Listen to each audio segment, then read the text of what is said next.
Hello दोस्तों, प्रणाम। Sheela Tiwari official channel पे एक माता रानी भजन गा जाती है। आपको कैसा लगे कमेंट करके बताइए। कहवा से आवेली शीतल मैया, कहवा से काली मैया, कहवा से काली मैया। ओ सखिया कहवा से मई दुर्गा मई सेवकवा राउरी बाट जहई हो।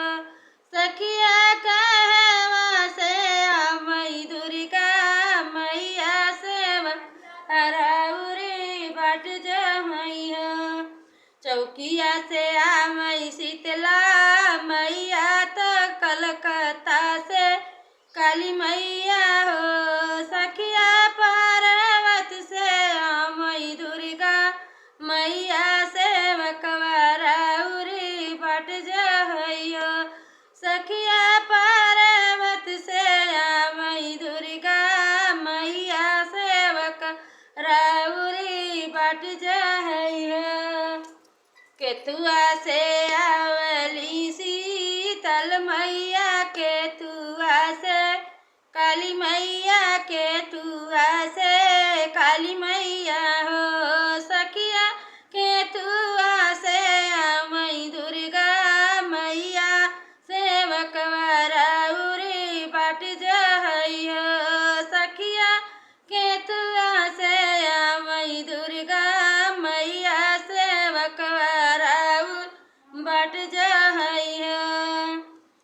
गद्य से मई काल शीतला मैया, तो हाथिया से काली मैया, हाथिया से काली मैया हो। अरे शेरवा से मई दुर्गा मैया सेवकवा राउरी बाट जहई हो। सखिया शेरवा से मई दुर्गा मैया सेवकवा राउरी बाट जहई हो। कहवा उतारऊ शीतला मैया, कहाँ काली मैया। सखिया कहवा उतारऊ दुर्गा मैया सेवक राउरी बाट जहई हो। कहवा उतारऊ शीतला मैया, तो कहवा काली मैया हो।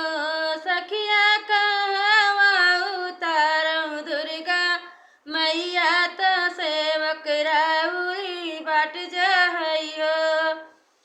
डमिया के डरिया शीतल मैया, चौरी काली मैया, चौरी काली मैया हो। सखिया मंदिर उतारऊ दुर्गा मैया सेवकवा राउरी बाट जहई हो। मैया मंदिर उतारऊ का दुर्गा मैया सेवक राउरी बाट जहई हो।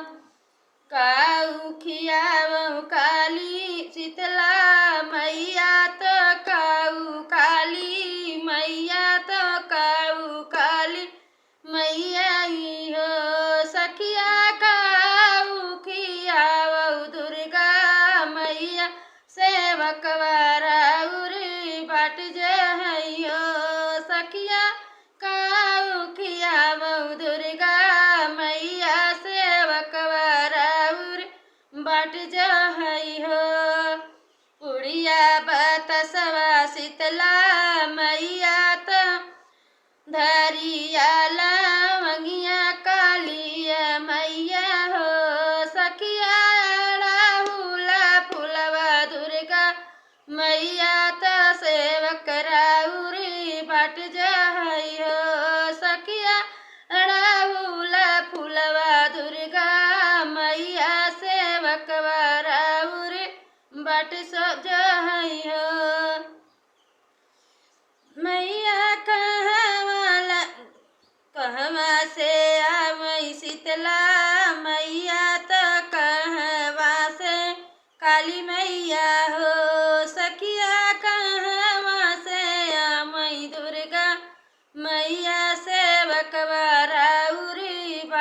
रहई हो। पहिला